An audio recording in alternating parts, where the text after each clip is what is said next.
Senate President, sir.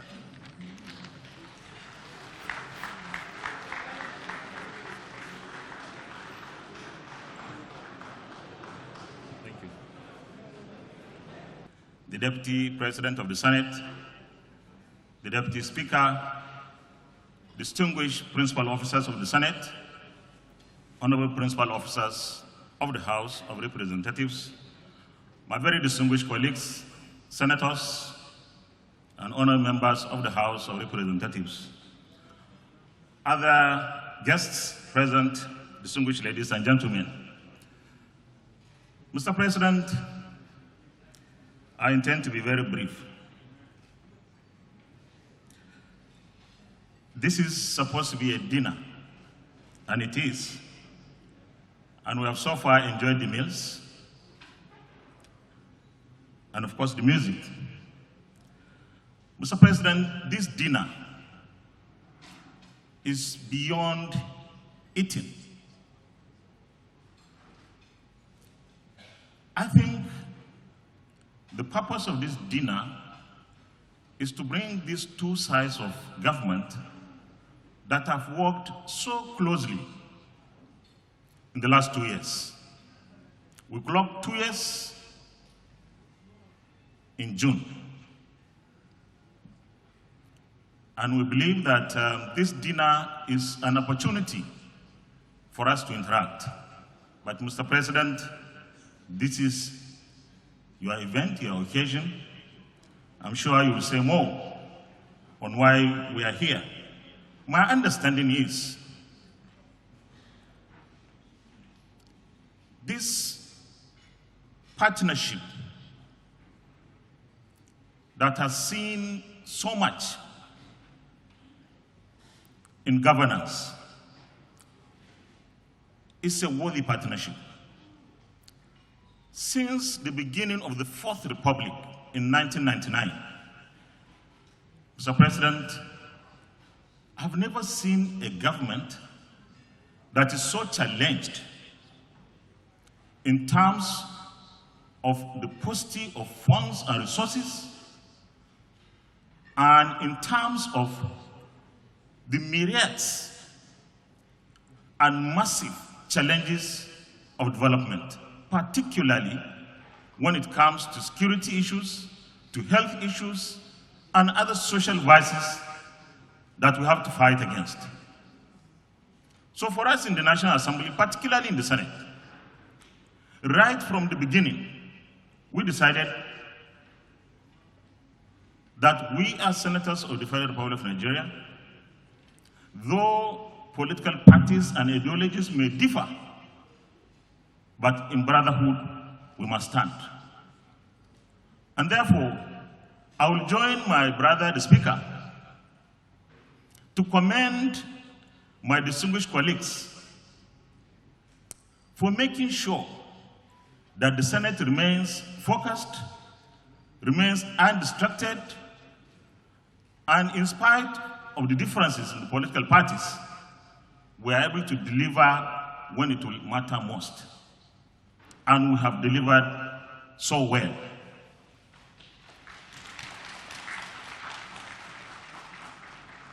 Your Excellency, the Senate and House have been able to work very closely in a very harmonious and cooperative manner. And that is the main reason why we are able to pass legislations and do little harmonizations and get such legislations across to you for presidential assent. So far, the partnership between the Senate and the House has seen the demolition of demons that stopped the PIB from being passed, that stopped the deep offshore production sharing contract from being passed. And in fact, today in the Senate, we passed the bill to establish the Electoral Offenses Commission. That too was stopped for so many years. And it is because we are focused, we are determined to ensure that within this period that we have been elected to work. We work as Nigerians, as people who are here to ensure there's good governance in this country. Mr. President, we passed the supplementary budget, and your request was for more resources to the security agencies. I want to say here that, Mr. President, there is no better investment in Nigeria today than investing in the security of lives and property of Nigerians. And I will go further to suggest that in the 2022 appropriation bill, we should have more resources devoted to the security of this country like we have started with the supplementary budget. Because we need to build on this platform of the supplementary budget so that we are able to sustain whatever victories and triumphs our security agencies are getting today because of the improvement in resources made available to them. Mr. President, I want to also join the Honorable Speaker to thank you for the partnership. When we came in 2019, both the Senate and the House have in their legislative agendas the turning around of the budget cycle, which was so unpredictable before. And Mr. President, when we insisted that we would like to pass the budget before the end of December, you came in. You stepped in and gave the directive, an order. That order to stop every minister or chief executive officer of any agency of government from traveling out before he or she defends his or her budget has worked so well. And we have been able to pass the last two budgets before the end of December. And Mr. President, we have signed before the end of December. I want to commend you and your team for that. But for us in the National Assembly, in this assembly, this is going to be one of our major legacies. Today, the economy of Nigeria is what it is. An improved economy, an economy that has survived so many shocks simply because we have been able to pass the budget in good time and the implementation started in good time too. Otherwise, it is better imagine what the economy of Nigeria would have been without the budget being passed in so record time. Mr. President, 2022 appropriation bill is expected. We are prepared to receive the 2022 appropriation bill at the end of September by the grace of God.